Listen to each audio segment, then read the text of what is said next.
நம்மில் பலர் நினைவாற்றல் குறைவாய் இருக்கிறது என்பதை உணர்கிறோம்.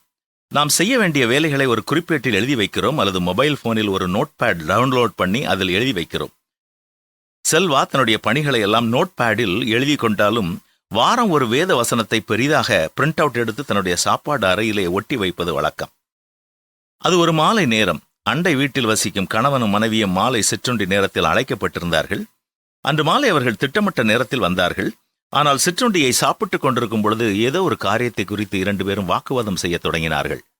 மற்றொருவருடைய வீட்டில் இருக்கிறோம் என்பதை கூட அவர்கள் நினைவில் கொள்ளாமல் காரசாரமாக ஒருவரோடு ஒருவர் பேச ஆரம்பித்தார்கள். திடீரென்று அந்த கணவன் அந்த சாப்பாட்டு அறையில் ஒட்டப்பட்டிருந்த வேத வசனத்தை வாசித்தார். அன்று ஒட்டப்பட்டிருந்த வசனம் என்ன தெரியுமா? எனக்கும் உனக்கும், என் மெய்ப்பெருக்கும் உன் மெய்ப்பெருக்கும் வாக்குவாதம் வேண்டாம், நாம் சகோதரர். இந்த வசனம் அவர்களை பார்த்து பேசுவது போல இருந்தது. அந்த வாசகத்தை தன்னுடைய மனைவிக்கும் சுட்டிக்காட்டி, இந்த காரியத்திற்காக நாம் இவ்வளவு வாக்குவாதம் செய்ய வேண்டியதில்லை என்று கூறி செல்வாவோடும் மனைவியோடும் பேசி சிரித்து மகிழ்ந்து போனார்கள். அங்கிருந்து அவர்கள் புறப்படும் பொழுது 2 பேரும் கைகோர்த்து சென்றது செல்வாவிற்கும் மனைவிக்கும் மகிழ்ச்சியை கொடுத்தது. நாம் கூட இப்படி வேத வசனங்களை எழுதி நம்முடைய வீட்டிற்கு வருபவர்களும் பார்க்கும்படியாய் வைப்பது நிச்சயம் பயனுள்ள ஒன்றாக இருக்கும்.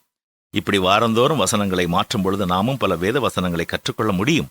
வேதம் நம் கால்களுக்கு தீபமும் பாதைக்கு வெளிச்சமுமாக இருக்கிறது என்றும், வேதம் என் மனமகிழ்ச்சியாய் இல்லாதிருந்தால் என் துக்கத்திலே அழிந்து போயிருப்பேன் என்றும் தாவீது அரசன் எழுதியிருக்கிறார். வாழ்வு தரும் வேதத்திற்கு நாமும் முக்கியத்துவம் கொடுப்போமா?